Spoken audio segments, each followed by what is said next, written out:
Et salut à tous, on se retrouve une nouvelle fois en live pour discuter de l'actualité football. J'espère que vous allez tous très bien. On est une nouvelle fois présent pour discuter football. On est le 28 mai, jeudi 28 mai 2026 et on va discuter de la finale de la Conference League qui a eu lieu hier soir entre Crystal Palace et le Rayo Vallecano. Voilà, c'était un peu un des seuls matchs qu'il y avait d'intéressant hier soir, hein, et sûrement d'autres choses dont vous voudrez me parler. Donc n'hésitez pas, hein, évidemment, à venir discuter sur le chat TikTok et Twitch, et même en commentaire pour ceux qui regardent la rediffusion. Hem, bienvenue à tous, hein, comme je l'ai dit, hein, comme d'habitude pour ceux qui connaissent pas le principe, on est en live pendant à peu près bon aujourd'hui ça sera 1 heure et demie, d'habitude c'est 2 heures mais voilà, on a d'autres choses à faire donc on est en live, pour discuter de l'actualité football. Donc comme je le disais, on va revenir sur le la finale de Conference League hier soir avec le but de Jean-Philippe Mateta qui offre, un trophée européen à Crystal Palace. On va en discuter aussi parce que, de ce fait, il y aura 9 équipes anglaises en Coupe d'Europe la saison prochaine. Ça reste assez énorme quand même. 9 équipes, hein, c'est la moitié d'un championnat quasiment pour la Première Ligue, hein. Hem, mais donc voilà, Jean-Philippe Mateta en plus qui est convoqué avec l'équipe de France. On a mis le petit maillot aujourd'hui, hein, pour, faire plaisir. Hem, donc voilà. Après, on parlera évidemment, de l'actualité, niçoise. Vous savez qu'on est supporter de l'OGC Nice, hein, et il reste encore quelques jours. Non, il reste, en fait 2 jours, hein, parce que ça sera demain, le barrage, Ligue 1, Ligue 2 entre Nice et Saint-Étienne, le barrage retour, match à huis clos. Donc voilà, on va en discuter avec le coup dur, pour Boudaoui. Effectivement, voilà, je vois la question dans le chat, hein, Ivan, qui nous pose la question: «Boudaoui sera officiellement pas là pour le retour». Alors c'est ce qu'on a vu, en tout cas l'article, l'équipe est bien sortie, victime d'un violent choc au visage à l'aller. Hicham Boudaoui, forfait pour le barrage retour contre Saint-Étienne. Je le rappelle aussi du coup, cet après-midi, il y a la conférence de presse de Claude Puel et de Dante, donc on sera bien présent au centre d'entraînement de l'OGC Nice pour voir exactement ce qu'il en est. Est-ce que Claude Puel nous donnera des informations par rapport à ça? En tout cas, on fera, un petit résumé de la conférence de presse par rapport à ce qui a été dit, dès cet après-midi, hein. Une fois qu'on sera rentré, on va monter un peu tout ça et on essayera de récupérer, les meilleurs passages de Claude Puel de cette conférence de presse. Mais pour l'instant, de ce qui a été annoncé, par Nice Matin et par l'équipe, Hicham Boudaoui est bien, forfait pour le retour. Bon déjà, il y a eu des complications avec la sélection algérienne, pour qu'il vienne avec l'OGC Nice, pour ce barrage retour. Donc là, après ce coup, il sera définitivement forfait. Merci à Ivan aussi pour le follow, ça fait extrêmement plaisir, hein, ça commence bien, ce matin. Merci beaucoup, bienvenue dans la communauté Hattrick, hein. Si tu ne connais pas, tu peux aller voir la chaîne Twitch, la chaîne YouTube aussi. Bon, la chaîne YouTube en ce moment, il y a que les rediffusions de live. Mais on a fait plein d'autres choses au cours de la saison. Et évidemment, les réseaux sociaux, ça nous donne beaucoup de force. En tout cas, merci à tous ceux qui sont présents sur le live ce matin. Si on parle de l'OGC Nice, donc on parlait d'Hicham Boudaoui, on va parler aussi du futur directeur sportif, hein, parce qu'on sait toujours pas qui sera le futur directeur sportif de l'OGC Nice, hein. Normalement, Florian Maurice ne devrait plus être là la saison prochaine. Donc on verra, quels sont les noms qui circulent pour l'OGC Nice, hein. Déjà, il faudrait qu'il reste en Ligue 1. Donc on va discuter de ce barrage et de bien d'autres choses. Cette semaine aussi, hein, c'est dans 2 jours, la finale de Ligue des Champions entre le Paris Saint-Germain et Arsenal. Donc voilà, il y a plein d'articles tout au long de la semaine, hein, et on a beaucoup parlé du Paris Saint-Germain évidemment, vu que c'est l'une des meilleures équipes du monde, voire la meilleure équipe du monde depuis 2 ans. Donc voilà, à l'approche de cette finale de Ligue des Champions, les articles tactiques au sujet de Vitinha, comment Luis Enrique a mis de côté son autoritarisme pour continuer de faire gagner le PSG, hem, la l'amitié, ce qui se passe entre, les dirigeants du PSG et d'Arsenal. Est-ce qu'ils s'entendent bien? Après les secousses de la Super League aussi, c'est vrai qu'il y avait eu cette histoire de Super League. Voilà, on va voir ce qui est dit dans l'article. Honnêtement, je m'attends à pas grand chose, mais on va essayer, de voir. Et après la nouvelle génération de supporters du Paris Saint-Germain. On sait qu'il y a quelques années quand même, hein, ça commence à remonter. Il y a eu pas mal de soucis avec les supporters parisiens. Maintenant, qu'est-ce qu'il en est aujourd'hui? Donc voilà, après avoir parlé rapidement de cette finale de Ligue des Champions, on continue sur la Coupe du Monde. La Coupe du Monde avec les, Pays-Bas qui ont dévoilé leur liste avec Timber et Gravenberch, mais sans Frimpong au mondial.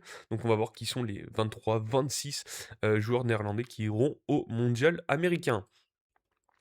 On va parler mercato aussi, évidemment, si on a le temps. L'accord entre le FC Barcelone et Newcastle pour le transfert d'Anthony Gordon, hein, on parle de 70 millions pour ce joueur. Donc voilà, le Barça qui aurait retrouvé, enfin trouvé le remplaçant un peu de Robert Lewandowski, hein, qui va quitter, enfin qui a quitté le club maintenant, hein, vu qu'il a la saison est finie. Hem, donc voilà, remplaçant du buteur polonais. L'accord serait déjà, réglé. Hem, voilà, après il y a aussi la valse des entraîneurs, hein, on la connaît chaque année. On va voir, hein, ce qui va se passer en Serie A, déjà ça commence, hein, sur la valse des entraîneurs. Mais en Ligue 1, Sébastien Poconelli serait, sur le point de quitter l'AS Monaco, après son arrivée alors que bon, on sait pas trop ce qu'il a réussi à mettre en place. Voilà, c'est un peu mitigé son passage à Monaco. Dites-moi ce que vous en pensez dans le chat ou sinon on en parlera, juste après, au sujet de Sébastien Pocognoni. Et pressenti pour le remplacer, bah, on parle de Filipe Luis, hein, l'ancien joueur de Chelsea, de l'Atlético, mais aussi l'ancien coach de Flamengo, qui pourrait remplacer, Pocognoli du côté, du Rocher. On parle de valse des entraîneurs en Serie A, on sait souvent que sur, une vingtaine d'équipes, il y en a 15 qui changent, d'entraîneur et encore, c'est un petit chiffre. Bah, déjà, accord de résiliation à l'amiable entre la Lazio et Maurizio Sarri. Je ne sais pas si on aura le temps d'en parler, mais en tout cas, vous avez l'info.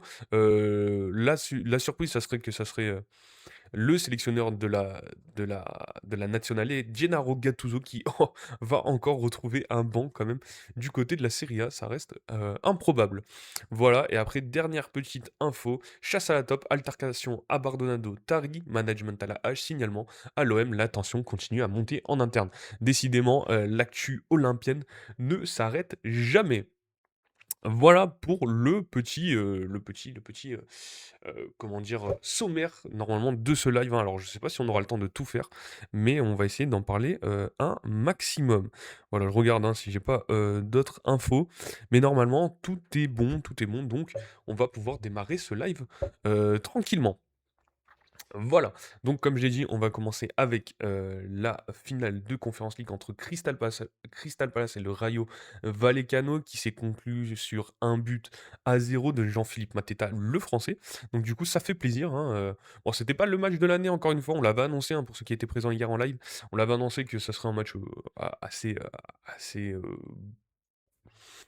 boring, un peu, mou, mais voilà, hein, c'était un peu notre seul actu foot vraiment hier, hein, le seul match un peu intéressant. Si vous voulez parler d'autres choses, évidemment, si vous avez des sujets, hein, on a fait un gros sommaire, mais si vous avez d'autres sujets, n'hésitez pas, les amis.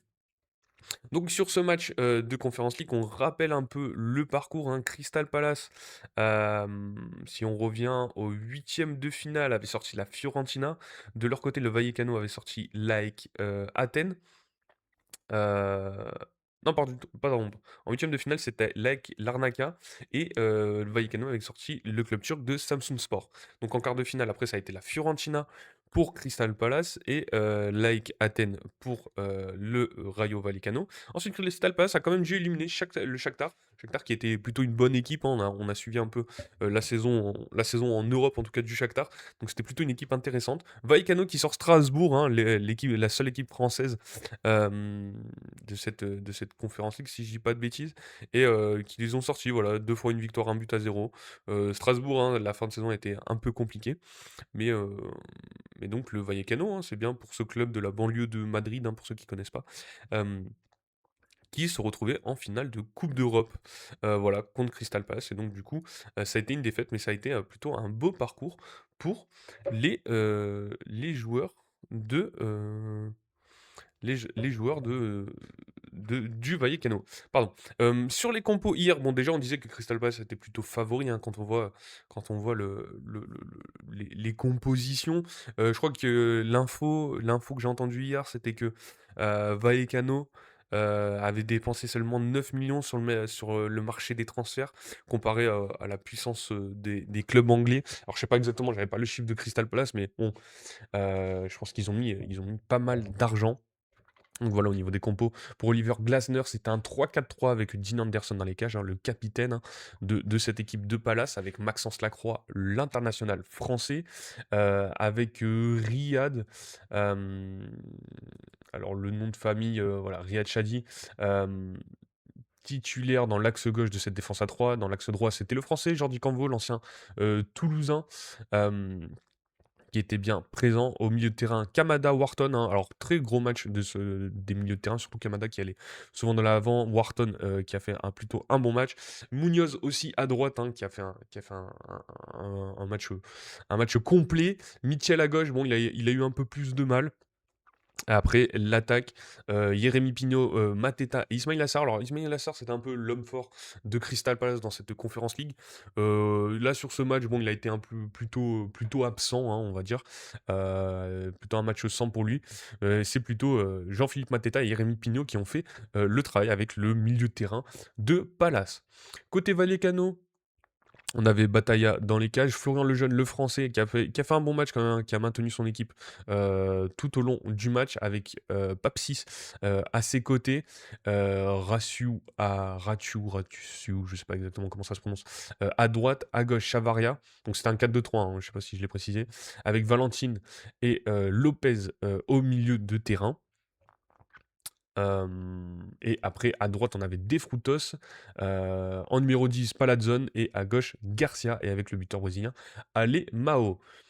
Voilà, au cours du match, on a deux attaquants qui sont entrés du côté de Palace, hein, Strand Larsen et Evan Guessant. Un peu plus de changements côté Vallecano et le coach Inigo Pérez, hein.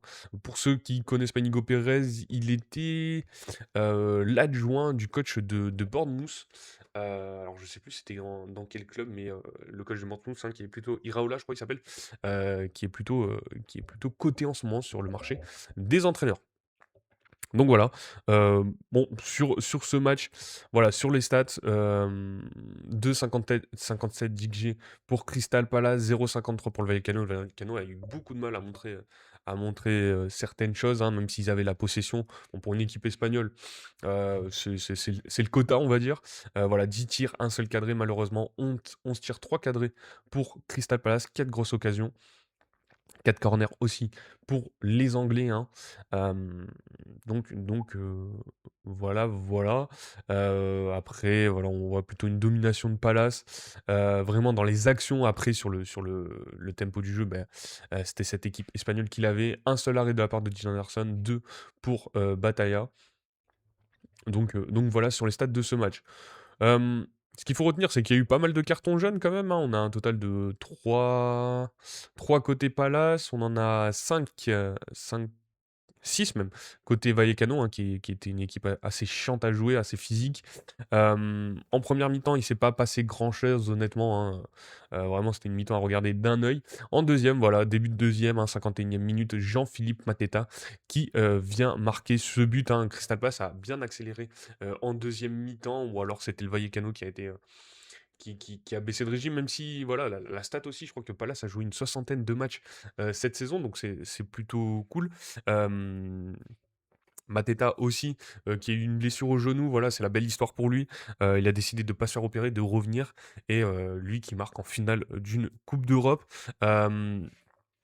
Euh, c'est assez fort. Il y a aussi un coup franc à un moment de Jérémy Pino qui fait un double poteau. Plus après la reprise. Alors je sais plus quel joueur vient la reprendre, mais c'est un poteau aussi. Donc voilà, Crystal Palace qui aurait pu doubler la mise. Ils ont eu beaucoup d'actions en fin de match. Donc, euh, donc voilà, victoire méritée sur ce match en tout cas de Crystal Palace. Même si Vallecano n'a pas mérité, ils ont joué avec leurs armes, mais ça n'a pas suffi. Donc félicitations. Et on va avoir notre petite. Alors déjà, petit résumé du match, hein, si je l'ai plutôt bien résumé. Euh, donc c'est un article de François Miguel Boudet, hein, qui nous fait le résumé de ce match. Après West Ham en 2023 et Chelsea en 2025, Crystal Palace devient le troisième club anglais à remporter la Ligue Conférence en 5 éditions. Les Eagles ont battu le Rayo Vallecano, courageux mais pas assez réaliste pour s'imposer. Le rêve est passé pour le Rayo Vallecano, valeureux mais battu par Crystal Palace grâce à un but providentiel de Jean-Philippe Mateta en début de deuxième période. Les Eagles remportent leur première coupe d'Europe. Le Rayo résiste, Palace a imposé un gros rythme à la Franja lors des 10 premières minutes sans pour autant se créer d'occasion. Ce travail de sape a néanmoins limité les sorties de balles du Rayo qui ont eu beaucoup de difficultés à trouver l'Izzy Palazzone dans l'axe, hein. Donc c'est vraiment le meneur de jeu, hein. Le joueur, le chauve, hein, on va le caractériser comme ça, le chauve du milieu de terrain de cette équipe du Rayo. Les Eagles avaient la puissance, tandis que les joueurs d'Inigo Pérez ont commis des fautes qui ont coûté un avertissement à Paté6. Alors j'ai dit Pap6, mais c'est Paté6, pardon.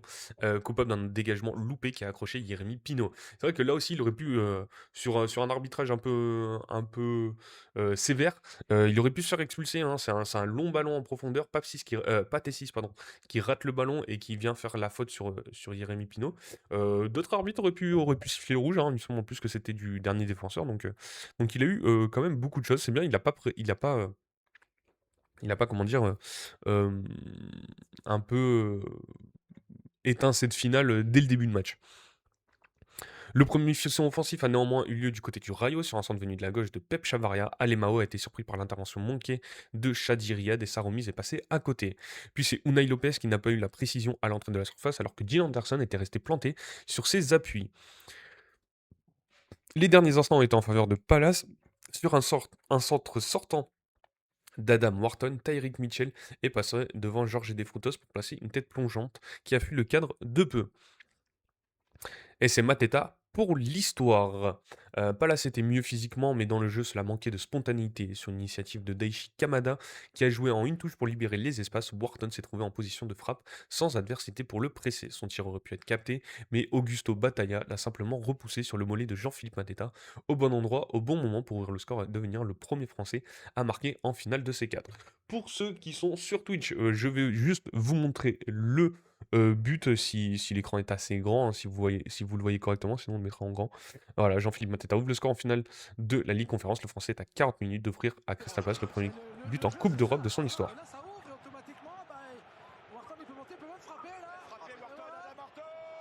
Voilà, un tir de Wharton un peu repoussé dans les pieds du gardien. Et c'est Jean-Philippe Mateta qui récupère et qui marque quand même. Donc voilà, Jean-Philippe Mateta.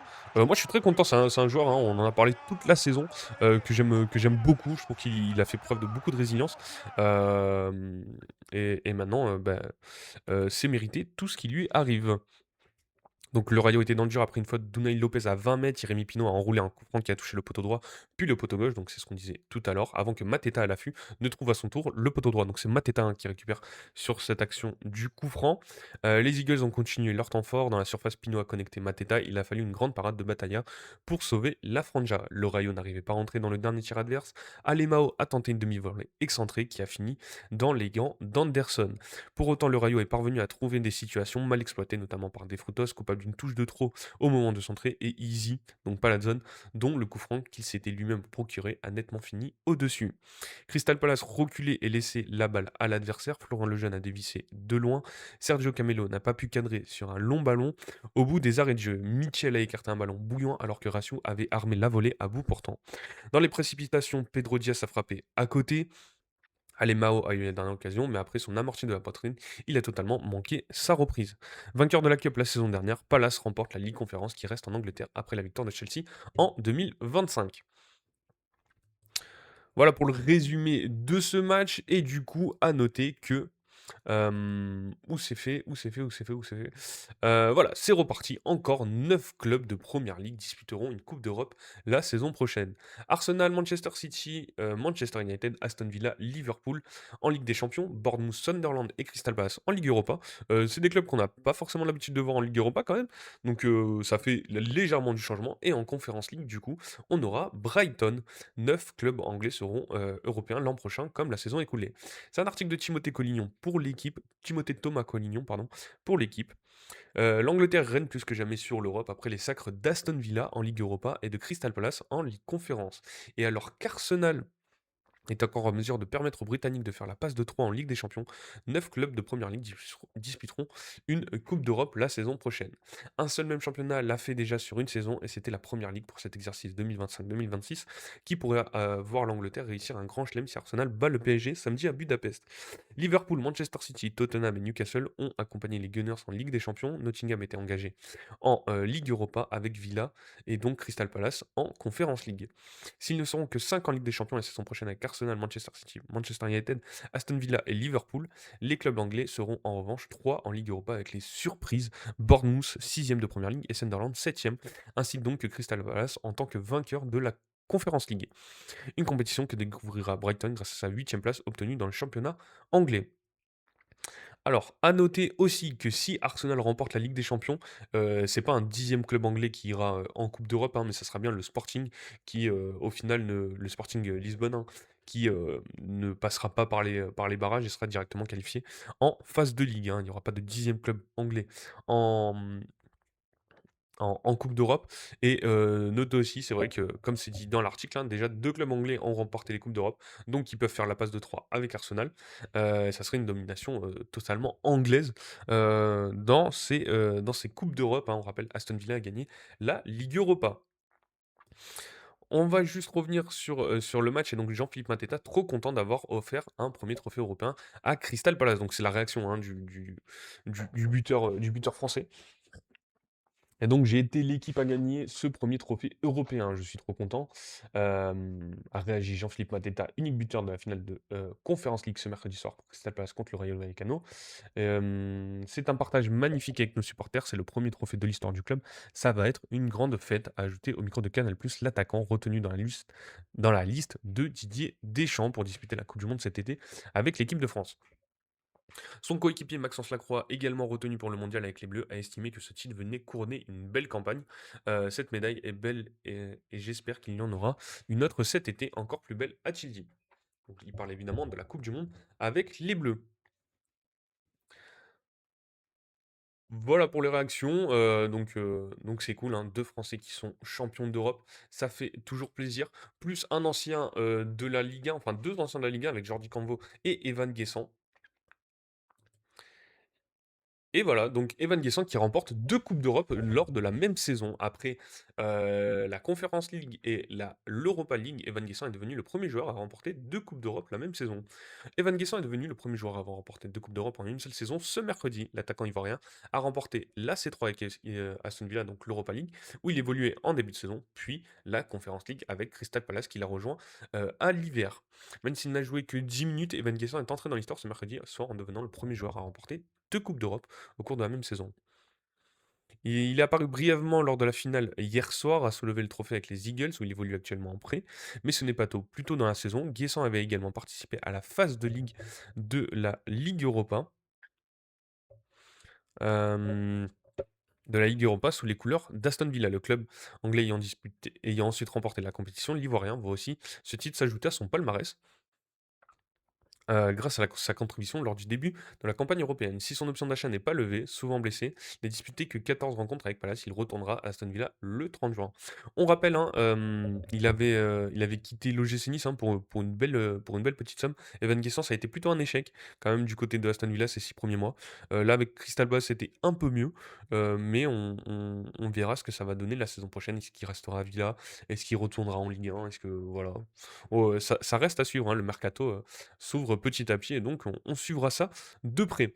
Merci à PSG, PSG 91 300 pour le follow, ça fait extrêmement plaisir. Bienvenue dans la communauté de Trick, merci pour les likes aussi, donc bienvenue, j'espère que tu vas bien déjà et si tu as des choses à dire, bah, n'hésite pas, hein, sur ce live, on est là pour discuter de l'actualité football et si tu parlais du PSG, eh ben, ça va être l'occasion d'ici, allez, 15 minutes, 20 minutes, on va parler du Paris Saint-Germain. En tout cas, voilà pour cette finale de Conference League, je pense qu'on a fait le tour. Si vous avez des choses à dire en plus, n'hésitez pas. Côté Crystal Palace, je pense qu'il y a deux trois joueurs quand même qui vont quitter le club la saison prochaine, hein. On parle beaucoup de Wharton, hein, qui devrait aller dans un club plus huppé. Après voilà, Quid de Jean-Philippe Mateta? Il avait des opportunités cet hiver et l'hiver dernier, mais à cause de sa blessure au genou, il n'a pas pu bouger. Mais il y avait quand même l'AC Milan sur lui. On parlait aussi de Nottingham Forest. Il y avait la Juventus de Turin aussi, donc à voir. Euh, un- Peut-être Dean Anderson qui pourrait peut-être aussi lui aussi trouver un club un peu plus huppé que Crystal Palace, même s'ils vont jouer la Ligue Europa, donc ça va permettre de conserver certains joueurs. Il y a Rémi Pino aussi qui s'est bien relancé après Villarreal. Et Ismaël Assar aussi. Après, alors lui, il avait fait, je crois que c'était Marseille, son dernier club, hein. Euh, que je dise pas de bêtises. Ouais, c'est ça, c'était bien Marseille, son dernier club où ça a été plutôt bah, pas une grande réussite. Donc lui aussi, c'est plutôt bien relancé du côté de Palace. Et donc on verra quel va être un peu le mercato de cette équipe de Palace, hein, qui est quand même maintenant une équipe européenne.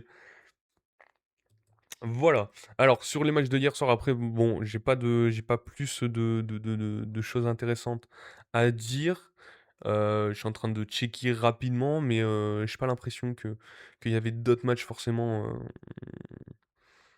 qu'il fallait suivre, hein, pour les promotions en série C, on va les passer quand même. En Italie, non, j'ai pas l'impression qu'il y avait beaucoup de choses.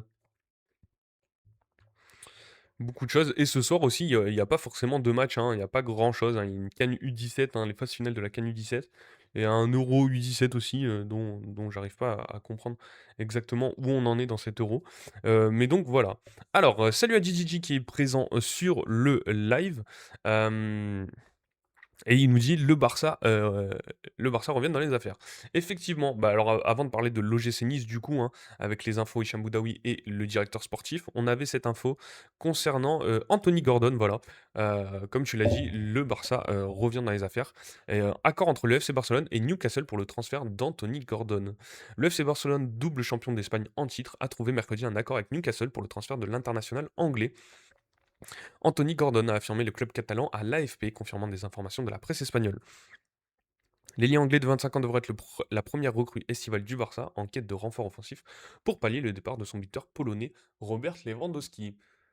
Hum, 37 ans, selon une source interne interrogée par l'AFP, le géant catalan autorisé à recruter à nouveau sans contrainte financière a vu sa proposition acceptée par son homologue anglais à hauteur de 70 millions d'euros plus 10 millions bonus. L'officialisation de la signature pour 5 saisons de l'international anglais, 17 sélections, 2 buts, qui s'apprête à disputer sa première Coupe du Monde cet été, devrait avoir lieu d'ici ce week-end, affirme le club. Selon la presse catalane, l'arrivée de Gordon, ailier gauche capable d'évoluer dans l'axe, ne ferme pas la porte à d'autres recrues offensifs potentiels. Na Liverpool est formé chez le rival d'Everton, l'attaquant anglais, alors considéré comme l'un des plus grands espoirs de Première Ligue, avait rejoint Newcastle en 2023 pour environ 50 millions d'euros.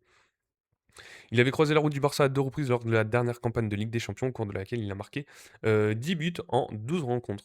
Donc plutôt pas mal, hein, 10 buts en 12 rencontres. Par contre, je crois qu'il a un quadruplé contre Karabag. Voilà, c'est un peu à mesurer. Après le Barça, hein, qui sont en, comment dire, qui n'ont plus de contraintes financières.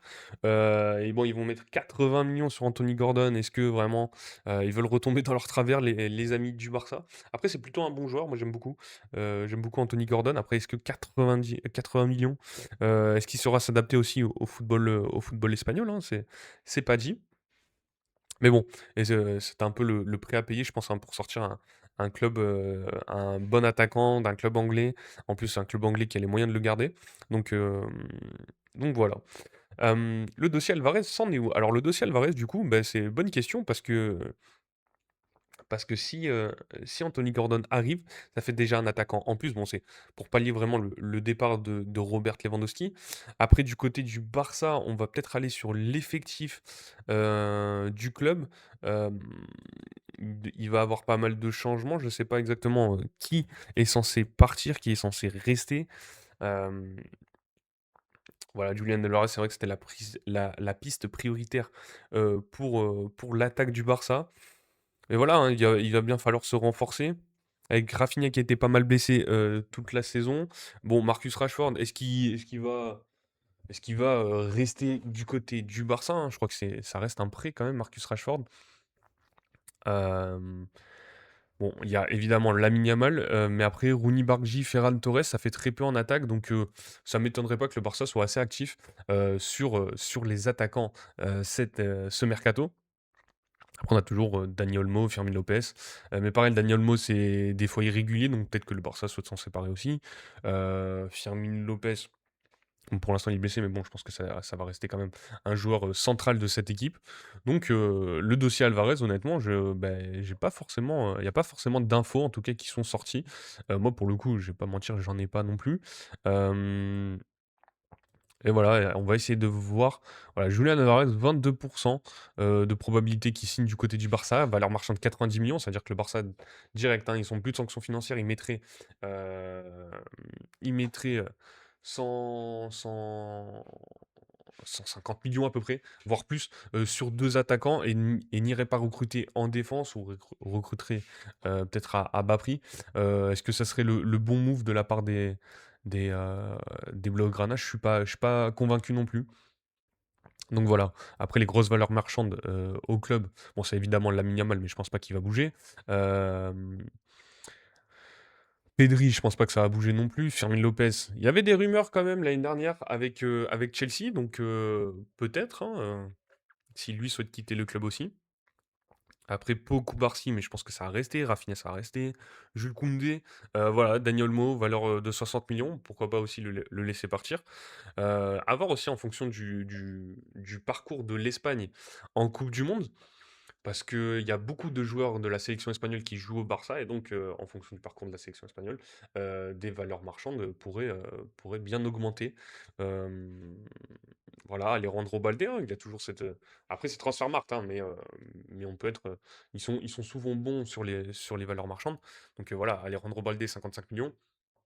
Bon, euh, il y a certains directeurs sportifs qui pourraient l'accompagner gentiment, hein. Ferran Torres aussi, 50 millions. Euh, voilà, on dit pas non. Donc, pas mal d'interrogations sur le mercato du Barça. En tout cas, Anthony Gordon, ça serait fait. Sur les dernières rumeurs de joueurs côté Barça, qu'est-ce qu'on a? Alors, je vois du Serhou Guirassy, voilà, Anthony Gordon. Les plus probables, ça serait Raciu, du coup, le joueur du Vallecano. João Pedro, ok, j'ai pas vu. J'avoue que João Pedro, j'avais pas l'info. Hum, hum, hum, hum, hum, hum. Je vois Victor Osimhen. Bon, ça m'étonnerait. Euh, Christian Kofan. Bon, là, il n'y a aucune probabilité. Donc, ça reste juste une hypothèse. Kofané, je crois que ça se prononce en plus. Croupi, Elie Junior Croupi, 48%, donc pourquoi pas. Bernardo Silva, 47%, sachant il est libre côté Manchester City, pourquoi pas aussi. Merci à Iclo pour le follow, hein, ça fait extrêmement plaisir, hein, que vous soyez de plus en plus dans la communauté Hattrick sur les lives TikTok. N'hésitez pas, hein, si vous souhaitez aussi voir mon écran, peut-être que ça soit un peu plus fluide, vous pouvez venir sur Twitch, même si vous préférez rester sur TikTok. N'hésitez pas à follow sur Twitch, hein, ça fait extrêmement plaisir, ça nous aide, hein, pour faire progresser ce média et aussi la chaîne YouTube évidemment. Donc si vous avez le temps, n'hésitez pas à aller checker tout ça. Donc on a dit Elie Junior compris, Bernardo Silva, je vois du Yacoub Kivior aussi en défense, pourquoi pas. Euh, Omar Marmouche, j'avoue que j'avais pas l'info. Joao Pedro, donc voilà, on nous parlait de Joao Pedro. C'est pas les mecs les infos les plus probables, donc à voir, à surveiller. Alessandro Bastoni aussi pour la défense. Ça fait pas mal de temps qu'on en parle, ça pour le coup. J'ai du Bradley Barcola. Intéressant. Donc voilà, à suivre quand même le mercato du Barça pour l'instant. La plus grosse info c'était Julian Alvarez et Bastoni quand même. Et après bah, le reste on verra. Mais Anthony Gordon devrait rejoindre les rangs Blaugrana. Voilà pour ce mercato du Barça. On va continuer à parler du mercato un peu plus tard sur la valse des entraîneurs. Mais on va revenir juste sur bon, la Conférence League, on en a parlé, on va revenir juste sur le barrage de l'OGC Nice entre l'OGC Nice et Saint-Etienne, le barrage Ligue 1 Ligue 2 qui aura lieu demain. Je le rappelle, hein, pour ceux qui n'étaient pas présents sur le live, il y a la conférence de presse cet après-midi de Claude Puel avec Dante. Donc on sera présent, on fera un petit résumé. Ça sera disponible sur tous les réseaux sociaux, que ce soit TikTok, Instagram, euh, Facebook, Snapchat. Donc vous pourrez voir ça. En tout cas, l'info qui est sortie par l'équipe et par Nice Matin aussi, c'est que, Hicham Boudaoui, qui était victime d'un violent choc au visage lors du match contre Saint-Étienne, donc le match aller, serait forfait pour le barrage retour contre Saint-Étienne, hein. Donc voilà, il va pouvoir rejoindre sa sélection tranquillement, hein. On s'en doute un peu. Déjà, il y avait des rumeurs qui comme quoi il pourrait pas ou participer à ce barrage retour.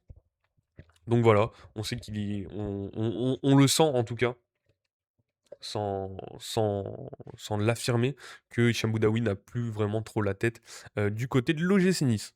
Donc sortie sur blessure au barrage aller mardi à Saint-Étienne, le milieu niçois Hicham Boudaoui ne pourra pas être aligné au retour vendredi puisque les délais à observer dans le cadre du protocole commotion, voilà le fameux protocole commotion, sont trop courts pour qu'il soit autorisé à jouer, hein. C'est un article de Flavien Trésarieux. Le coup a été rude mardi pour Hicham Boudaoui, mais il est peut-être plus encore pour Nice. 24 heures plus tard, sorti dès la 10e minute du barrage aller Ligue 1 Ligue 2 à Saint-Etienne à la suite d'un violent coup reçu au visage, le milieu du gym va manquer le match retour ce vendredi. Comme annoncé par Nice Matin, le remplaçant de l'Algérien s'est fait dans le cadre du protocole commotion et ce processus impose que le joueur concerné doive passer des examens 72 heures après le traumatisme subi qui l'empêche d'emblée d'être aligné face au vert. Claude Puel va donc devoir se passer de lui pour ce qui sera le match le plus important dans la saison des Aiglons. Alors, qu'est-ce qu'on nous dit peut-être dans les commentaires de cet article?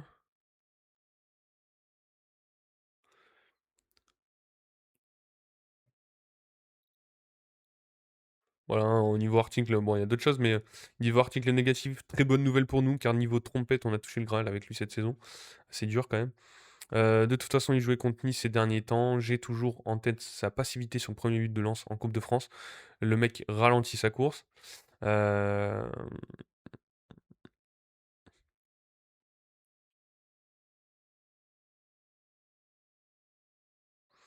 il dit qu'il pourrait avoir une prolongation, m'empêche de dormir, ce genre, d'accord.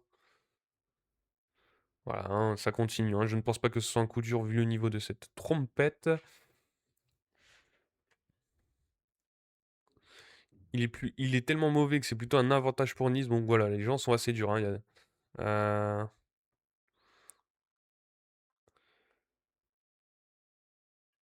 donc voilà, après, il y a des gens qui le défendent, hein, qu'il aurait jamais dû retourner sur le terrain après le coup.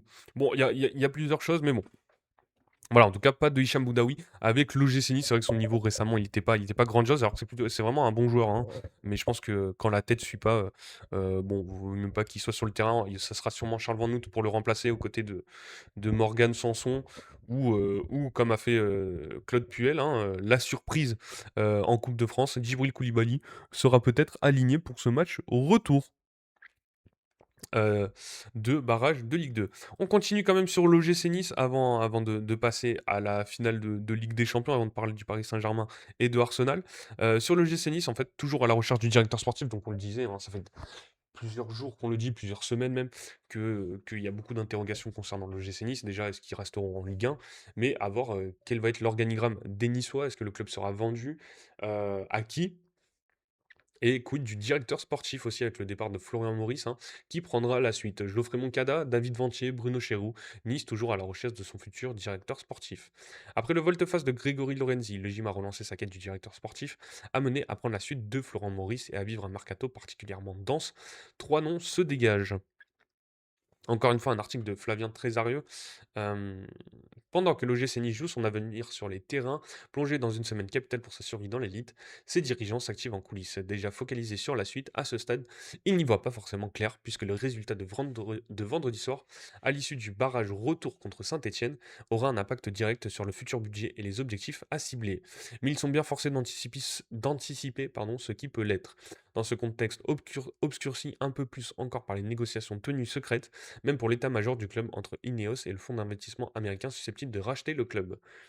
Une ligne de conduite claire se dégage, faire comme s'il n'y avait pas de vente et réaliser d'importantes économies pour redresser les comptes. Les coupes budgétaires ont déjà commencé dans plusieurs strates du club, mais elles seront plus significatives cet été et le phénomène sera amplifié en cas de relégation en Ligue 2 qui serait vécu comme une catastrophe industrielle.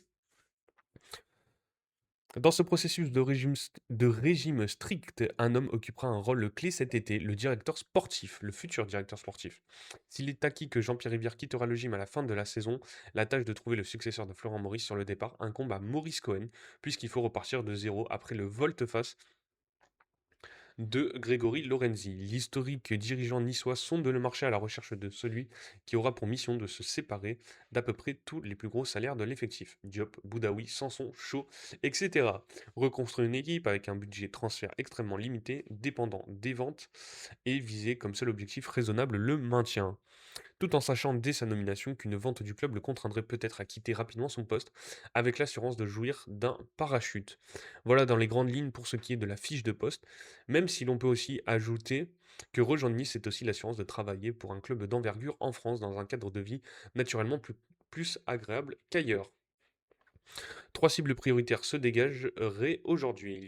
Il y a Geoffrey Moncada, dont le nom a déjà été évoqué dans ces colonnes, originaire des Alpes-Maritimes et passé par Monaco. Le jeune spécialiste du recrutement de 39 ans est libre depuis ce lundi puisqu'il n'a pas résisté à la toute fraîche vague de licenciements orchestrés à l'AC Milan où il travaillait depuis 2018 et exerçait ces dernières années le rôle de directeur technique.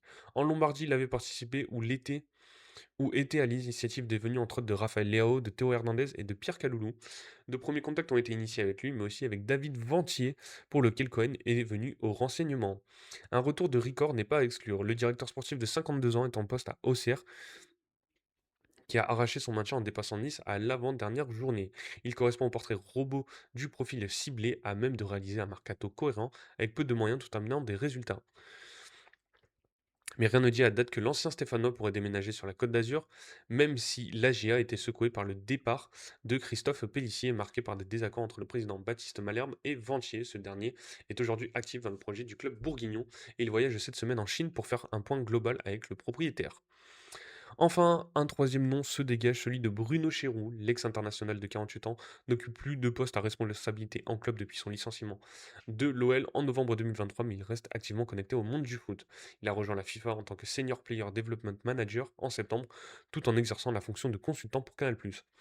Toujours en réflexion, Cohen n'a pas encore passé le cap d'une offre écrite à celui qu'il jugera le plus compatible au gym, sachant qu'il reste toujours proche de son ancien directeur sportif, Roger Ricor, 67 ans, un historique du club, dont le retour dans un rôle de conseiller n'est pas à exclure.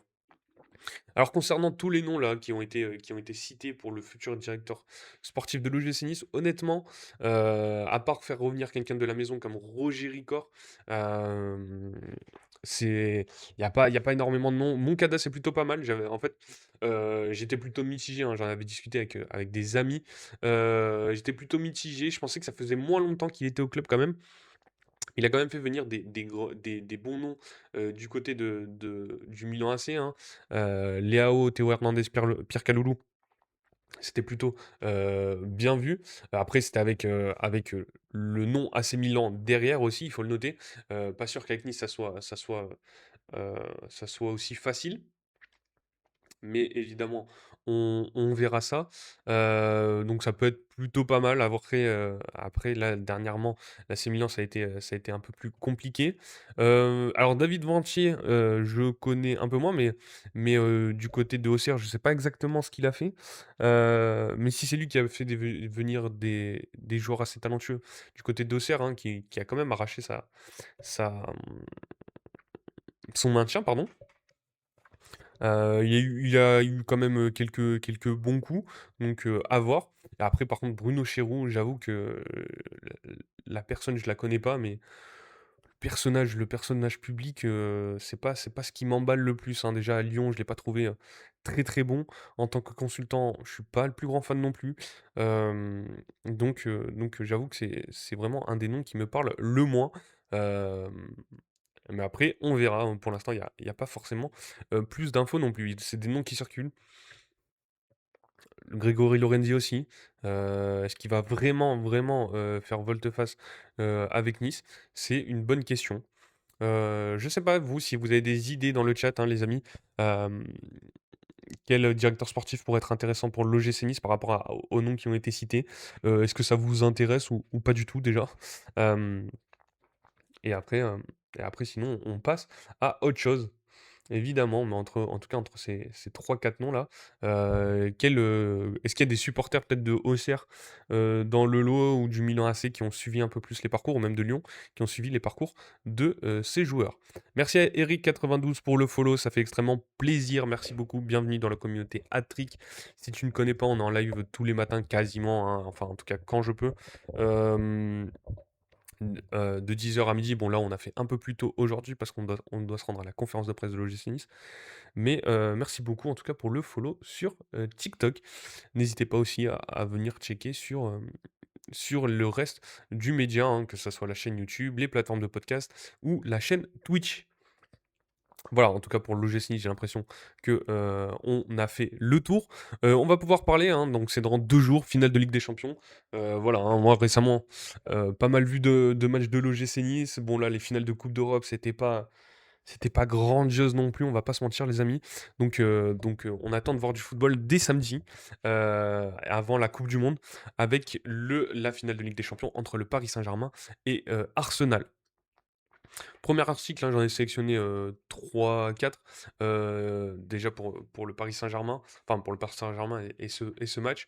Déjà, autour de Vitinha, attirer la pression pour libérer des espaces, un exercice prisé de Vitinha au PSG. Donc c'est vraiment un article tactique, hein, c'est ça qu'on aime, enfin en tout cas que j'apprécie dans le football, donc on va en discuter. Milieu du PSG qui touche le plus de ballons, Vitinha demeure un rouage indispensable de la machine parisienne par sa justesse technique qui lui permet d'utiliser la pression adverse pour générer des espaces. En général, hein, quand il y a un article tactique autour du Paris Saint-Germain, Vitinha, il est pas loin quand même, hein. Donc c'est un article de Pierre-Alexandre Comte pour l'équipe. Les discussions autour du poste idéal de Vitinha paraissent lointaines. Il fut un temps où le débat était pourtant vif et où Luis Enrique cherchait à tirer le meilleur parti possible des qualités du joueur. Transféré dès l'été 2022 au PSG, repositionné en tant que sentinelle par l'entraîneur espagnol, tout le monde, non, par l'entraîneur espagnol au cours de la saison 2023-2024, le Portugais a progressivement conquis tout le monde jusqu'à devenir une pièce essentielle du vainqueur de la dernière Ligue des Champions. La centralité du milieu de 26 ans s'affaire grande dans le jeu de son équipe. Il est celui qui a touché le plus de ballons par 90 minutes lors de la campagne européenne en cours, toute équipe confondue, à savoir un peu plus de 108, soit presque 20 de plus que le coéquipier le plus proche de lui, Nuno Mendes, un classement qu'il domine aussi très largement en Ligue 1, le nombre s'élevant à 7 fois à 127. Vitinha efficace sous une intense pression. Vitinha s'épanouit complètement dans le foot produit par le PSG, fait de rotation qui favorise sa grande mobilité. Son interprétation du rôle qui lui est confié frôle souvent la perfection, au-delà de sa capacité à lire les situations pour effectuer les déplacements les plus justes. Il brille par son utilisation du ballon grâce à sa technique raffinée. Et si sa justesse sous pression a là aussi été critiquée à ses débuts devant la défense, tout cela n'est plus qu'un mauvais souvenir. Il s'agit même aujourd'hui de l'une des forces du joueur. Les données de tracking de Scale Corner, qui intègrent la position de tous les joueurs présents sur le terrain, permettent de situer les performances à ce niveau de l'ancien du FC Porto. Plusieurs paramètres sont pris en compte pour déterminer l'intensité de cette pression, comme l'espace au moment de la réception. L'espace au moment de la réception de la passe, la difficulté pour la contrôler, le temps avec impact, avec les défenseurs en fonction de la distance à laquelle ils se situent et de leur vitesse d'approche ou encore la disponibilité des coéquipiers autour. Alors, j'ai rien compris, mais on va essayer de comprendre en tout cas ce qui est dit par rapport à ça. Donc, plusieurs paramètres sont pris en compte pour déterminer l'intensité de cette pression, comme l'espace au moment de la réception de la passe, la difficulté pour la contrôler, le temps avant impact avec les défenseurs en fonction de la distance à laquelle ils se situent et de leur vitesse d'approche, ou encore la disponibilité des coéquipiers autour. Pas facile. Alors, qu'est-ce que nous dit Metric Explainer? N'hésitez pas à aller sur Twitch, hein, pour voir la vidéo qu'on est en train de diffuser là.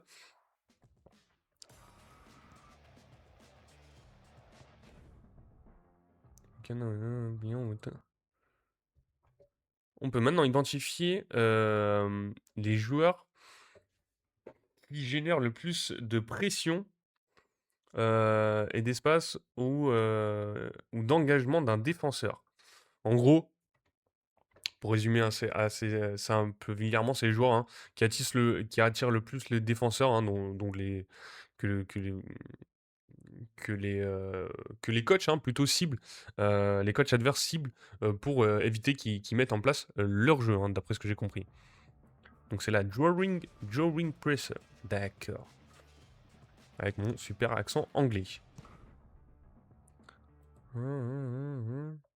Identifying position that begin under no low pressure and in high pressure situation, this magicalized player would immediately engage defender to manipulate the opposition.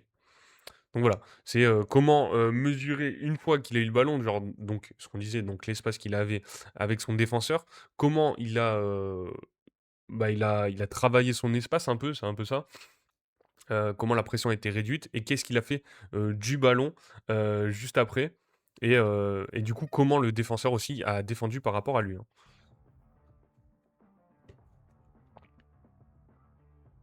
Ouais, là, je crois que c'est Souzo à l'époque de Séville, hein. Maintenant, on peut le calculer en fait, hein. Alors, le temps d'impact. Le temps avant impact, d'accord. L'espace contraint. Les options de passe. Et la difficulté de réception. Medium. Bon, ça va quand même. Donc la pression est basse. On voit, hein, il y a beaucoup d'espace avec son défenseur. Ça, c'est. Et à la fin de la. En fait, c'est par rapport au début de la possession et par rapport à la fin de la possession. Donc, voilà, à la fin de la possession, il a 3 joueurs autour avec très difficile. Et les options de passe sont très difficiles aussi parce qu'il a beaucoup de joueurs autour. Donc, la pression s'est renforcée. Début de la possession. Plutôt tranquille.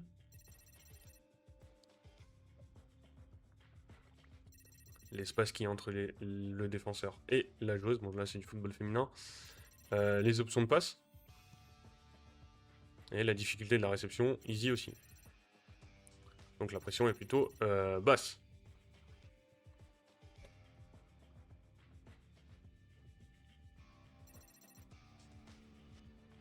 Et là, à la fin de la possession, donc, c'est plutôt resserré entre le défenseur et le joueur, mais par contre, les options de passe sont sont moyennes, quoi.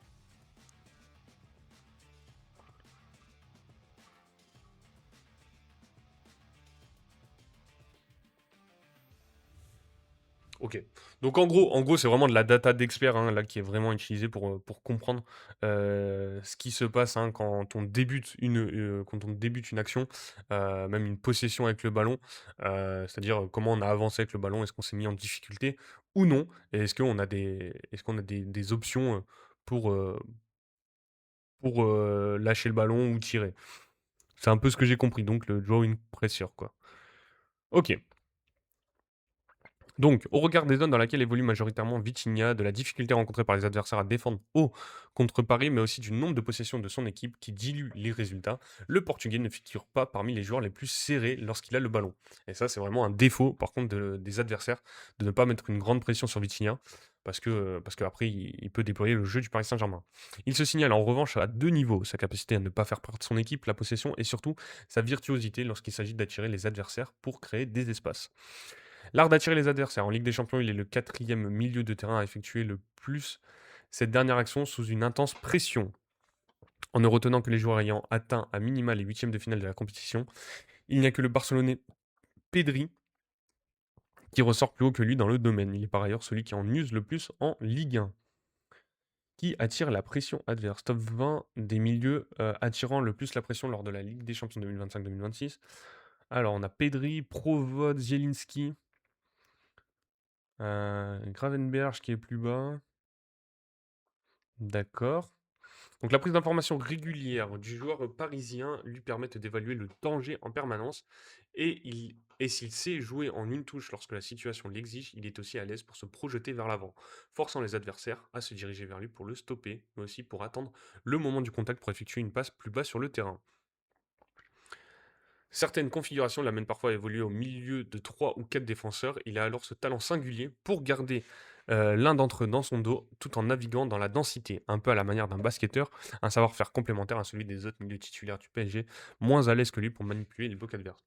Bon, quand tu as un joueur comme lui dans ton équipe, hein, que ce soit un Vitinha, bon, on le voit techniquement, c'est vraiment au-dessus. Et après, voilà, cette capacité à savoir ressortir le ballon, même sous pression, ou à attirer, même pour déplacer des blocs Après, on connaît l'animation offensive du Paris Saint-Germain. Voilà, déplacer des lignes défensives grâce à un joueur comme Vitinha et après pouvoir en plus transmettre le ballon pour des attaquants comme Kvaratskhelia, Dembélé, Barcola, Désiré Doué, peu importe. Bon, c'est sûr qu'il y a un avantage énorme à avoir Vitinha dans son équipe. Voilà.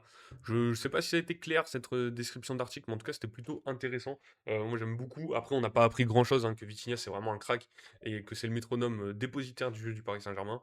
Euh, je pense qu'on est plutôt OP sur ça. Pour continuer sur le Paris Saint-Germain, on va parler plutôt du coach de Luis Enrique. Comment Luis Enrique a mis de côté son autoritarisme pour continuer de faire gagner le PSG. Il a mené tout le vestiaire derrière lui. Alors, c'est un article de Vincent Duluc et Loïc Tanzi. Dès l'été, Luis Enrique avait annoncé sa volonté d'un doublé qui marquerait l'histoire, une ambition maintenue par le PSG tout au long de la saison, même dans la difficulté. C'était sa première conférence de presse de la saison le 12 août à Houdinée, la veille de la victoire en Supercoupe face à Tottenham. Et tous ces messages étaient déjà là, concentrés. Même celui qui semble avoir le plus veillé dans le propos de Luis Enrique sur le sujet du départ de Gianluigi Donnarumma et de l'arrivée de Lucas Chevalier ont cherché un profil de gardien différent. N'est pas tant que cela aux antipodes de la situation actuelle, puisque Matvei Safonov présente lui aussi, à l'évidence, un profil différent du géant italien. Mais le message qui prend plus de force encore cette semaine est non, c'est plus qu'un objectif une fois. On a atteint l'objectif qui faisait rêver tout le monde autour de nous, mais on veut continuer à marquer l'histoire et maintenant cela consisterait à gagner 2 Ligues des Champions consécutives. C'est la mentalité qu'on a et que l'on veut pour cette saison. On sait que ce sera très difficile, mais on est heureux d'avoir ce rêve. Dès la semaine suivante, il avait affiché un moyen d'y parvenir, continuer de surprendre, proposer autre chose. C'est un élément de langage aussi face à une petite musique suggérant que l'adversaire allait s'adapter à son contre-pressing par une autre agressivité comme Chelsea l'avait fait en finale de Coupe du Monde des clubs. Dans la réalité, face à l'épuisement d'un été sans vacances et aux nombreuses blessures, il aura été heureux déjà de retrouver le niveau technique et athlétique de la saison précédente, quand le printemps est venu. Mais il n'a jamais rien retranché de son objectif ni de ses exigences, et pour ce qui est de proposer autre chose, on conviendra que la part de marquage individuel renvoyée au Bayern en demi-finale n'avait pas été vue, encore avec ce PSG. Il a offert le début d'une explication sans doute pour écarter toute idée d'un remaniement, mais aussi pour affirmer une progression la semaine dernière à Poissy dans le cadre du Media Day. La chose la plus importante reste de nous regarder nous-mêmes et pas nos adversaires. Sur cet aspect, on a continué de la même manière. Après, il est normal dans ce type de match de s'adapter à ce que fait l'adversaire. On parle de la meilleure des compétitions. On a su s'améliorer pour arriver en finale puisque le Bayern a eu le ballon. Il a aussi fallu savoir défendre. En parallèle de sa foi publiquement répétée en son équipe et en sa capacité d'aller chercher une deuxième Ligue des Champions d'affilée, il a ajouté quelques signes symboliques ou révélateurs. La saison dernière, Luis Enrique souhaitait presque pouvoir diriger ses joueurs depuis le bord de la touche, leur désigner des mouvements à effectuer ou des replis défensifs sans enlever totalement leur liberté, mais en la limitant à ce que le cadre collectif impose.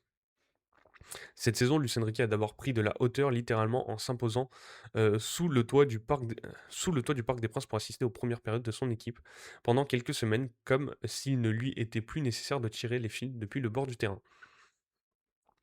Surtout, il a semblé davantage dans l'échange avec certains de ses cadres. Avant un grand match de Ligue des Champions, il y a quelques semaines, l'entraîneur parisien a demandé à l'un de ses leaders offensifs s'il se sentait prêt à se sacrifier sur les phases défensives pour venir au marquage individuel d'un milieu de terrain adverse. La nouveauté, c'est que l'ancien sélectionneur de la Roja a laissé le choix à son joueur en lui disant en substance: si tu n'es pas prêt à le faire, on trouvera une autre solution. Son joueur a accepté et réussi sa mission, et cet échange aux confins de la stratégie et du management symbolise les manières de Luis Enrique dans les moments importants de la saison. Merci à 3434 pour le follow. Merci beaucoup. Bienvenue dans la communauté Adtrick. Une nouvelle fois, merci beaucoup de rejoindre ces lives. On est en live, je le rappelle, tous les matins, 10h, midi. Bon, là, aujourd'hui, ça sera un peu plus court. Mais en tout cas, bienvenue dans la communauté Adtrick. Je suis pas allé checker la chaîne YouTube. Le live sur Twitch aussi, tu vois mon écran, donc tu vois ce que je suis en train de raconter aussi, et les plateformes de podcast et tous les réseaux sociaux. Mais en tout cas, merci pour le follow. Encore une fois, on est de plus en plus tous les matins à discuter de l'actualité football.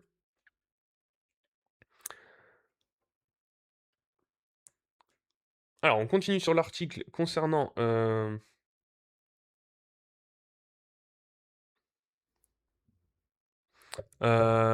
tout. On continue sur l'article concernant Luis Enrique, pardon, sans jamais renier ses idées de jeu ni ses grands principes. L'Asturien de 56 ans a mis de côté son autoritarisme pour continuer de faire gagner les siens. Merci à Juju Miyake aussi pour le follow, ça fait extrêmement plaisir. Bienvenue aussi dans la communauté Attrick, hein, je le répète, hein, n'hésite pas, la chaîne YouTube, les plateformes de podcast, le live Twitch, hein, n'hésitez pas à follow sur Twitch aussi, ça nous aide beaucoup. Euh, et évidemment, tout ce qui est réseaux sociaux. Salut à toi, hein, j'espère que tu vas bien. On parle du Paris Saint-Germain et de la Ligue des Champions. On a fait pas mal de choses, on a parlé de la Conference League, on a parlé de l'OGC Nice, même du mercato du Barça. Et là, donc du coup, on est à l'approche de la finale de Ligue des Champions samedi soir. On en discute par rapport au coaching de Luis Enrique. On a parlé de Vitinha juste avant aussi. Donc si vous avez des interactions, des questions, quelque chose à dire sur le chat, n'hésitez pas, les amis.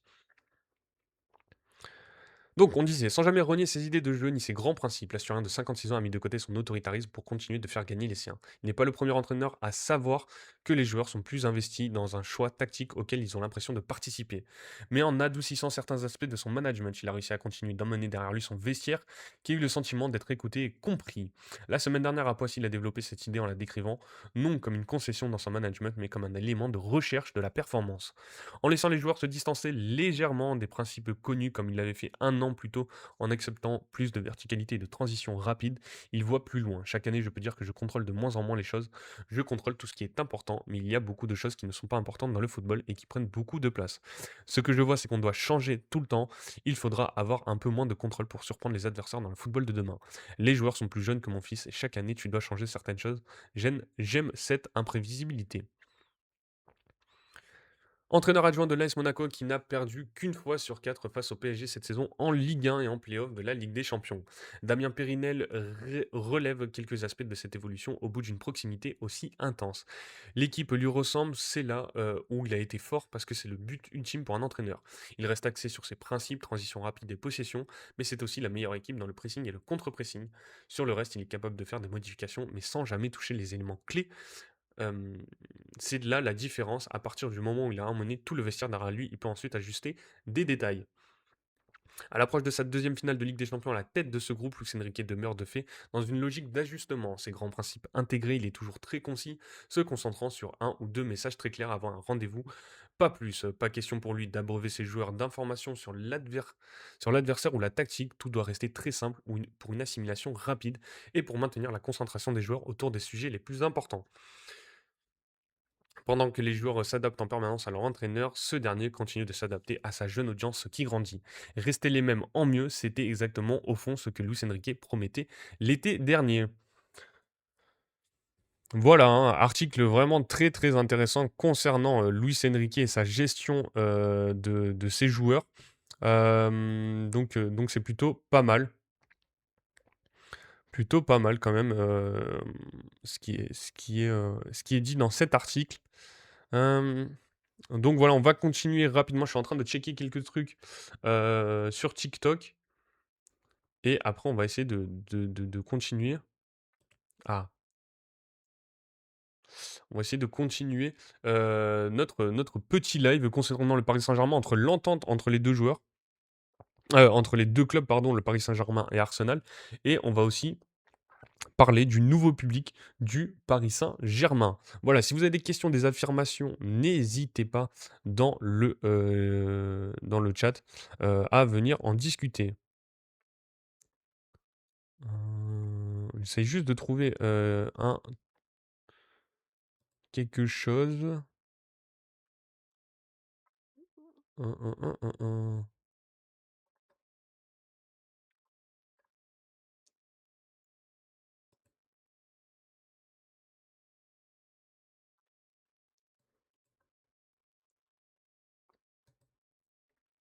Ok,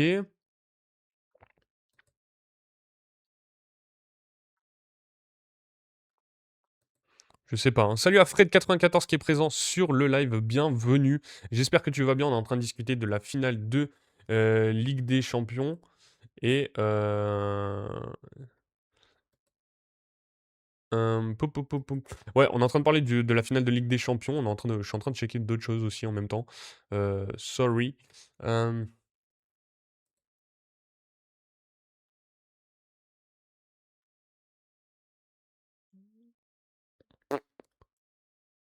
Cette option est activée sticker dans toutes les problèmes.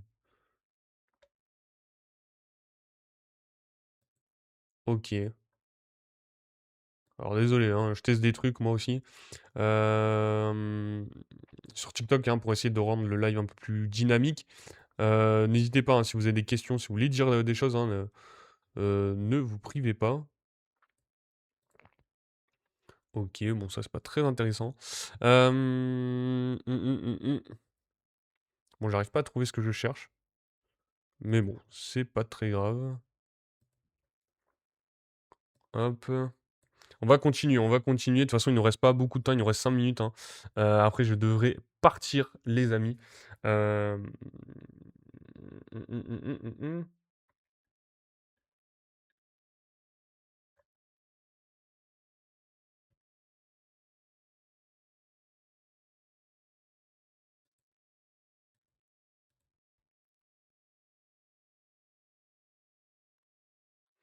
Ok, non, pas ce que je voulais faire. Bon, c'est pas très grave.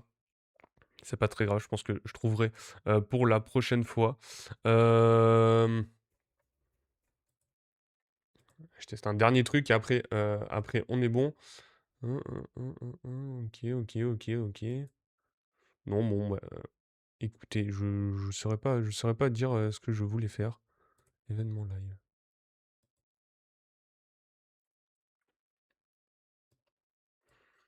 Ah, pour la Ligue des Champions, Paris, il vous gagne la deuxième étoile. Ah, je pense qu'effectivement, hein, Paris, ils sont en bonne voie quand même pour gagner la deuxième étoile. On nous parle d'Alvarez, il va venir. Est-ce qu'on parle de Alvarez au Barça ou Alvarez du côté du Paris Saint-Germain? Parce qu'on était sur le Paris Saint-Germain. Euh,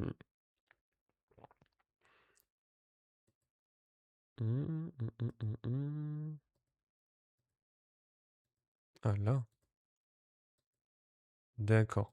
Ok, c'est pas ça. Ça, on vient de le trouver. Ok, c'est pas très grave. Euh,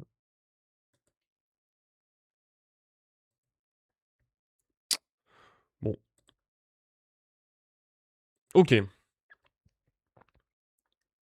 Ok, ok, ok. Bon, voilà, sur ce live, les amis, wow, il y a du monde en plus. Euh, Alvarez à Paris, je pense, vu que le Barça a pris Gordon. Et ben c'est ce qu'on dit, c'est ce dont on discutait tout à l'heure, juste avant de parler du Paris Saint-Germain. Quid de Julian Alvarez du côté du Barça? Est-ce que le Barça, maintenant qu'il n'a plus de restrictions financières, va se permettre d'aller mettre des sommes? Wow. Merci à No Grief for Lag sur TikTok, ça fait extrêmement plaisir. Bienvenue dans la communauté sur TikTok, sur Twitch, pardon. Bienvenue dans la communauté Adtrick. Merci beaucoup pour le follow, ça nous aide beaucoup, je le rappelle. Donc n'hésitez pas, hein, tous ceux qui sont sur le live, à venir follow sur Twitch. Donc merci beaucoup pour ce nouveau follower. Voilà. Euh, Alvarez au PSG, est-ce vraiment utile ou est-ce qu'il irait mieux au Barça? Bah, de toute façon, le Barça, c'est ce qu'on disait tout à l'heure aussi, quand on regardait l'effectif du Barça, ils ont besoin d'un attaquant, hein. Rafinha, il a été beaucoup blessé. Lamine Yamal, il a été blessé, mais bon, ça reste quand même un titulaire indiscutable. Voilà, Rooney Bargy, il n'y a pas forcément aussi énormément de rotation. Robert Lewandowski quitte le club. Donc voilà, Anthony Gordon pour 70 millions plus 10 de bonus, donc on sera à 80 millions d'euros. Faudrait quand même un deuxième attaquant. Est-ce que le Barça va mettre plus de 150 millions sur deux attaquants dès cette saison, sachant qu'ils doivent recruter quand même en défense, je pense aussi. Après le milieu de terrain, ça paraît quand même plutôt solide. Mais voilà, au moins un défenseur, je pense que ça serait plutôt pas mal du côté du Barça. Donc voilà. Après Julian Alvarez. S'il quitte l'Atlético et qu'il va pas au Barça, où est-ce qu'il pourrait atterrir? Voilà, est-ce que du côté de Paris, comme on l'a dit, avec les attaquants qui sont présents, est-ce que ça serait intéressant à voir, hein, si par exemple un joueur, alors c'est un profil totalement différent, mais si un joueur comme Bradley Barcola peut quitter le Paris Saint-Germain, pourquoi pas avoir ce nouvel attaquant qui est Julian Alvarez? Ou sinon, où est-ce qu'il pourrait aller? Ça serait une grande question, hein. Il y a toujours les clubs anglais, hein, qui se positionnent sur un peu tous les joueurs. Donc honnêtement, j'ai pas la réponse. On peut peut-être aller voir sur Transfermarkt au lieu du Barça, qui pourrait attirer Julian Alvarez? Comme ça, on finit sur ce live. Après, bon, le reste des actus, Sébastien Pocognoli, quand même, juste pour rappeler les actus que j'avais sélectionnées. Bon, la sélection, les 26 des Pays-Bas, quand même. Euh, Avec plutôt du classique, toujours Memphis Depay, Cody Gakpo, Brian Brobby en attaque, Noah Lang, Daniel Malen, Somerville et Wout Weghorst avec l'attaque hollandaise. Au milieu de terrain, c'est plutôt du solide, hein. Frankie de Jong, Martin de Roon, Ryan Gravenberch, Justin Kluivert, Ten Koop Miners, Tijani Reinders, Gus Till et Quinten Timber. Le frère Timber aussi avec en défense, Nathan Ake, Sven Botman, Denzel Dumfries, Jorel Lato, Mickey Van de Ven, Virgil van Dijk et Jan-Paul Van Eyck avec Mats Fier et Mark Flecken et Robin Ross avec Mart. C'est peut-être au gardien où il y a le plus de difficultés avec cette sélection hollandaise. Donc voilà, on n'aura pas forcément le temps d'en parler. On pourra pas. Alors, ça, on pourra en parler peut-être un peu plus tard si ça se confirme, mais Sébastien Pocoloni risque de quitter l'AS Monaco et serait pressenti pour le remplacer Philippe Luis, hein, l'ancien joueur de Chelsea et de l'Atlético. En Serie A, on connaît la valse des entraîneurs chaque année. C'est Maurizio Sarri qui quitte la Lazio et ça serait Gennaro Gattuso qui pourrait le remplacer. Et après, à l'Olympique de Marseille, bon, l'actu est toujours présente au sujet de Marseille. Chasse à la top, altercation à Bardonado, Tari, management à la hache. Peut-être qu'on le fera demain cet article concernant l'OM. Juste, on finit sur notre sujet dont on parlait tout à l'heure, donc Julian Alvarez. Toujours, toujours un joueur de l'Atlético, sous contrat. Alors, qui est sous contrat jusqu'en 2030. Donc déjà, ça va être un sacré billet si on veut le débaucher. Et après, les clubs qui seraient intéressés, donc on a le Barça, le Paris Saint-Germain, du coup, vu qu'on parle de lui. Et, et voilà, ben, j'ai pas l'impression qu'il y ait d'autres rumeurs. Arsenal, on parle d'Arsenal aussi, pourquoi pas? Ça peut être intéressant, hein. Un retour en première ligue pour lui. On parlait de Chelsea. Chelsea, ils sont dans les rumeurs pour n'importe quel joueur, je pense. Et après, l'été dernier, il y avait Liverpool, le Bayern. Donc, à voir où pourrait finir, mais il y a pas de choses fixées pour Julian Alvarez. Bonjour, t'en penses quoi de la différence de sanctions entre Nice et Nantes? Honnêtement, la, les choix de la Ligue, ils sont contestables, peu importe la situation. Voilà, je trouve ça un peu dégueulasse le fait d'être encore plus sévère. Parce que du coup, c'est un point de retrait, je crois, pour la saison prochaine pour l'OGC Nice, mais il n'y a pas de ce match de sursis. Bon, quoi qu'il arrive, le match de sursis, il aurait eu lieu, donc voilà, c'est assez étonnant. Voilà, que dire de plus au sujet de ça? Je trouve ça triste aussi. Tant qu'à faire, autant mettre du huis clos, mais pour la saison prochaine, là, vraiment, sur un match de barrage comme ça, tu mets un match à huis clos pour conclure la saison de Ligue 1, je trouve ça pitoyable. Mais bon, alors je préfère le voir au Barça, il va coller avec le style de jeu du Barça. On verra, on verra. En tout cas, on aura le temps d'en reparler. On aura le temps d'en reparler, les amis. Je dois vous laisser pour aujourd'hui. On se retrouve demain matin, normalement, si tout se passe bien, 10h midi, pour discuter de l'actualité football en live sur Twitch et TikTok. Donc, merci à tous d'avoir été présents. On se retrouve, je le disais, demain. Vous pouvez toujours aller voir certaines vidéos sur YouTube. Il y a la conférence de presse de Claude Puel et de Dante qui sera disponible en fin d'après-midi, évidemment, les amis. Là, je vais me préparer pour, euh, pour aller à cette fameuse conférence de presse. Donc voilà. Donc merci à vous et on se retrouve bientôt. N'hésitez pas, les plateformes de podcast, la chaîne YouTube, les réseaux sociaux et merci à tous. Ciao les amis, à demain.